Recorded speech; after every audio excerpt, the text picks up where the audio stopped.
আমার কথা তোমার বিশ্বাস হবে কিনা জানি না, তবু একটা কথা বলি। মোটিভেশন কখনোই তোমার জীবন বদলাতে পারে না, কারণ মোটিভেশন হলো এক ধরনের অ্যাডিকশন, যা কিছু সময়ের জন্য তোমার ভেতরে কাজ করে, তারপর কোথায় যেন হারিয়ে যায়। এই পৃথিবীতে মোটিভেশনাল ভিডিও দেখে কেউ কখনো সফল হয়নি, কারণ মোটিভেশন শুধু তোমাকে অনুভূতি দেয়, কিন্তু ডিসিপ্লিন তোমাকে রেজাল্ট দেয়। তাই তুমি যদি নিজেকে পরিবর্তন করার কোনো সহজ পথ খুঁজতে এখানে এসে থাকো, তবে এখানেই ভিডিওটি বন্ধ করে দাও, কারণ শুধুমাত্র মোটিভেশনাল ভিডিও দেখলে তুমি সফল হয়ে যাবে না। এর জন্য তোমার নিজেরও আগ্রহের দরকার আছে। এর জন্য তোমার কঠোর পরিশ্রম করতে হবে, তোমার একটা লক্ষ্য স্থির করতে হবে এবং সেই অনুযায়ী কাজ করতে হবে। তুমি হয়তো সেই মানুষ যে রাতে শুয়ে শুয়ে প্রতিজ্ঞা করে কাল থেকে সব বদলে ফেলবে। তুমি হয়তো সেই মানুষ যার ডয়ারে অযত্নে পড়ে আছে ডায়েরি, যেখানে লেখা আছে 1 বছর আগের সেই পুরনো লক্ষ্যগুলো। তুমি হয়তো সেই মানুষ যার ভেতরে বিশাল ক্ষমতাকে ঘুম আর আমার অজুহাত প্রতিদিন তিলে তিলে ধ্বংস করে দিচ্ছে। আজ তোমার জীবনটা হলো একটি অব্যবহৃত সফটওয়্যারের মতো, যেটি অনেক বেশি ইউজফুল, কিন্তু কেউ সেটা ব্যবহার করে না। তবে ভয় পাওয়ার কোনো কারণ নেই। আমি তোমাকে হিমালয় জয় করতে বলবো না, আমি শুধু বলবো তোমাকে তোমার অজুহাতের খাঁচা থেকে বেরিয়ে আসতে। আর এটা খুব বেশি দিনের জন্য না, মাত্র 1টি মাসের জন্য। কারণ এই 1 মাস যদি তুমি নিজেকে একটা নিয়ন্ত্রণের মধ্যে নিয়ে আসতে পারো, তাহলে আশা করা যায় এর পরের মাসগুলোতে তোমাকে আর কিছু বলে দিতে হবে না। তুমি নিজেই ফিল করতে পারবে যে তোমার জন্য কোন কাজটা করা উচিত আর কোন কাজ থেকে নিজেকে দূরে রাখা উচিত। সুতরাং তুমি কি প্রস্তুত? যদি উত্তর হ্যাঁ হয়, তাহলে তোমার সমস্ত অজুহাতকে ডাস্টবিনে ফেলে আজ ধৈর্য ধরে শেষ পর্যন্ত আমার সাথেই থাকো। তারপর মিলিয়ে নিও, আজ থেকে ঠিক 1 মাস পর তুমি নিজেই নিজেকে চিনতে পারবে না। তো চলো, আর দেরি না করে শুরু করা যাক। Number 1, physical transformation. তুমি যদি সত্যিই নিজের মধ্যে একটা বড় ধরনের পরিবর্তন দেখতে চাও, তাহলে সবার আগে নজর দিতে হবে তোমার শরীরের উপর। কারণ তোমার শরীর যদি ঠিক না থাকে, তবে কোনো কাজ করেই তুমি শান্তি পাবে না। আর এই পরিবর্তনের জন্য তোমাকে খুব কঠিন কোনো নিয়ম মানতে হবে না, শুধু প্রতিদিন কয়েকটা সাধারণ অভ্যাস মেনে চললেই হবে। প্রথমেই যে বিষয়টাকে একদম ছাড় দেওয়া যাবে না, তা হলো তোমার ঘুম।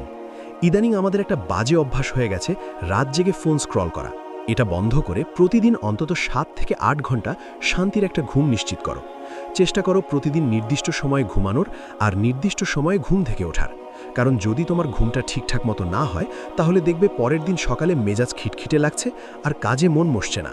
অন্যদিকে ঠিকমতো ঘুমালে তোমার মস্তিষ্ক অনেক বেশি অ্যাক্টিভ থাকবে এবং সারাদিন তুমি ফুরফুরে মেজাজে থাকবে। এরপর আসি পানি পান করার কথায়। আমরা অনেকেই পিপাসা না পাওয়া পর্যন্ত পানি পান করি না, যেটা একদমই ঠিক নয়। তোমাকে প্রতিদিন অন্তত 3 থেকে 4 লিটার পানি খাওয়ার একটা লক্ষ্য ঠিক করতে হবে। প্রয়োজনে ফোনে রিমাইন্ডার দিয়ে রাখো, অথবা সবসময় পাশে একটা পানির বোতল রাখো। শরীর যখন পর্যাপ্ত পানি পাবে, তখন তোমার হজম ক্রিয়া যেমন উন্নত হবে, সেই সাথে দেখবে তোমার ত্বকও আগের চেয়ে অনেক বেশি উজ্জ্বল হয়ে উঠেছে। ব্যায়াম নিয়ে আমাদের অনেকেরই মনে ভয় কাজ করে, হয়তো ঘন্টার পর ঘন্টা জিমে ঘাম ঝরাতে হবে। তবে ব্যাপারটা কিন্তু আসলে এমন নয়। তোমাকে প্রতিদিন মাত্র 30 মিনিট নিজের জন্য সময় বের করতে হবে। তুমি যদি জিমে যেতে না পারো, কোনো সমস্যা নেই। একটু জোরে জোরে হাঁটা, ছাদে গিয়ে দৌড়ো, অথবা ঘরেই কিছু ফ্রি হ্যান্ড এক্সারসাইজ করো। কারণ তোমার আসল উদ্দেশ্য হলো হার্ট রেট বাড়ানো আর শরীরকে সচল রাখা।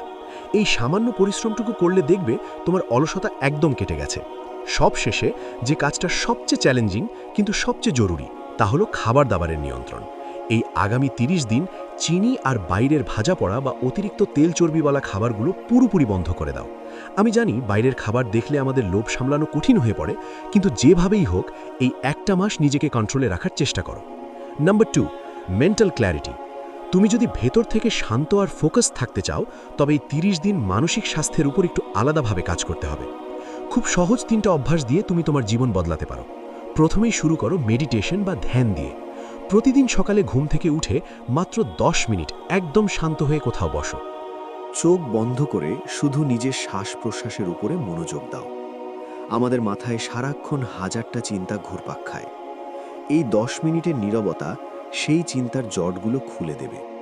এতে তোমার মানসিক চাপ বা স্ট্রেস অনেক কমে যাবে এবং যে কোনো কাজে ফোকাস দেওয়ার ক্ষমতা অনেক বেড়ে যাবে।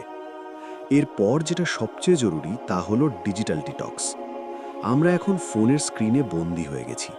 তাই একটা নিয়ম করে নাও, রাতে ঘুমানোর ঠিক 1 ঘন্টা আগে আর সকালে ঘুম থেকে ওঠার পর প্রথম 1 ঘন্টা তুমি কোনো ফোন স্পর্শ করবে না। এই সময়টা নিজের জন্য রাখো। আর সারাদিনের সোশ্যাল মিডিয়া ব্যবহারের সময়টা কমিয়ে 1 ঘন্টার নিচে নামিয়ে আনো। সবশেষে একটা চমৎকার অভ্যেস নিজের মধ্যে গড়ে তোলো, আর সেটা হলো কৃতজ্ঞতা প্রকাশ করা। প্রতিদিন রাতে ঘুমানোর আগে মাত্র 2 মিনিট সময় নাও। সারা দিনে তোমার সাথে ঘটা ভালো 3টে জিনিসের কথা মনে করো বা ডায়েরিতে লিখে রাখো, যার জন্য তুমি স্রষ্টার কাছে কৃতজ্ঞ। এটা খুব ছোট ছোট বিষয় হতে পারে, যেমন আজকের দিনটা ভালো কেটেছে বা প্রিয় কোনো খাবার খেয়েছো। এই ছোট অভ্যেসটি তোমার নেতিবাচক চিন্তাভাবনা দূর করে মনকে ইতিবাচকতা ভরিয়ে দেবে। দিন শেষে যখন তুমি পজিটিভ চিন্তা নিয়ে ঘুমাতে যাবে, দেখবে তোমার জীবনটাই অনেক বেশি পিসফুল হয়ে উঠেছে। Number 3, growth mindset. শরীর আর মন তো গুছিয়ে নিলে, কিন্তু নিজেকে যদি সময়ের সাথে আপডেট না করো, তবে কিন্তু অনেকটা পিছিয়ে পড়বে। এই 30 দিনে নিজেকে আরও দক্ষ, আরও বুদ্ধিমান করে তোলার জন্য তুমি খুব সহজ 3টে কাজ শুরু করতে পারো। প্রথমেই অভ্যেস করো বই পড়ার। আমরা এখন ভিডিও দেখতে বা স্ক্রল করতে বেশি পছন্দ করি, কিন্তু বই পড়ার যে উপকারিতা, সেটা অন্য কিছুতে পাওয়া কঠিন। খুব বেশি না, প্রতিদিন মাত্র 10 পাতা বই পড়ো। সেটা হতে পারে মোটিভেশনাল বা ক্যারিয়ার বিষয়ক কোনো নন ফিকশন বই। হিসেব করে দেখো, প্রতিদিন মাত্র 10 পাতা পড়লে মাসে কিন্তু তোমার একটা পুরো বই শেষ হয়ে যাচ্ছে। আর এই জ্ঞানটুকু তোমার চিন্তার জগৎকে অন্যদের চেয়ে অনেক বেশি এগিয়ে দেবে। দ্বিতীয়ত, নিজের ক্যারিয়ারের জন্য নতুন কোনো দক্ষতা বা স্কিল শেখার পেছনে সময় দাও। প্রতিদিন মাত্র 1 ঘন্টা সময় আলাদা করে রাখো এমন কিছু শেখার জন্য, যা ভবিষ্যতে তোমার কাজে লাগবে। হতে পারে সেটা নতুন কোনো ভাষা শেখা, গ্রাফিক্স ডিজাইন, ভিডিও এডিটিং কিংবা কোডিং। ইন্টারনেটের এই যুগে শেখার জন্য হাজারো ফ্রি রিসোর্স আছে। প্রতিদিন এই 1 ঘন্টার ইনভেস্টমেন্ট আগামী কয়েক বছর পর তোমাকে কোথায় নিয়ে যাবে তা তুমি কল্পনা করতে পারবে না। সব শেষে, নিজের জীবনকে একটা শৃঙ্খলার মধ্যে নিয়ে আসতে টু ডু লিস্ট তৈরি করো। আমরা অনেক সময় সকালে উঠে খাবার খাওয়ার পরেই কনফিউজড হয়ে যাই যে আজকে কি করব। তাই প্রতিদিন রাতে ঘুমানোর আগে পরের দিনের সবচেয়ে গুরুত্বপূর্ণ কাজগুলো একটা ডায়েরিতে লিখে রাখো। যখন তোমার কাছে একটা স্পষ্ট প্ল্যান থাকবে, তখন দেখবে তোমার সময় নষ্ট অনেক কমে গিয়েছে এবং তুমি আগের চেয়ে অনেক বেশি প্রোডাক্টিভ হয়ে উঠেছ। Number 4, character building.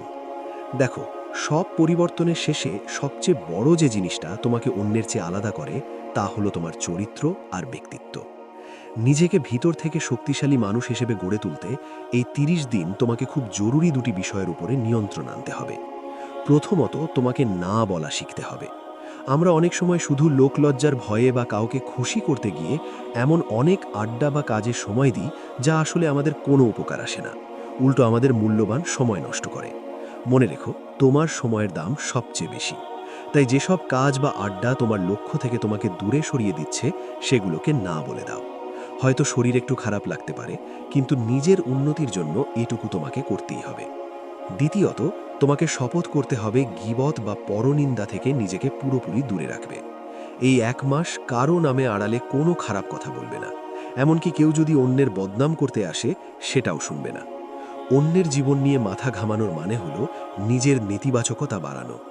যখন তুমি অন্যের সমালোচনা করা ছেড়ে দেবে, তখন দেখবে তোমার হাতে নিজের কাজ নিয়ে ভাবার মতো প্রচুর সময় আছে। এই ছোট ছোট পরিবর্তনগুলোই তোমার ব্যক্তিত্বকে এক অনন্য উচ্চতায় নিয়ে যাবে।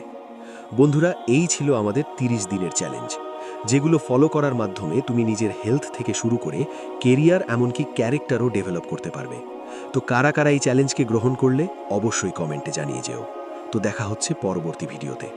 ভালো লাগলে একটা লাইক করতে পারো এবং চ্যানেলে নতুন হলে সাবস্ক্রাইব করে চিরায়তের সাথেই থাকুন। জাজাকাল্লাহ খায়রান। আসসালামু আলাইকুম।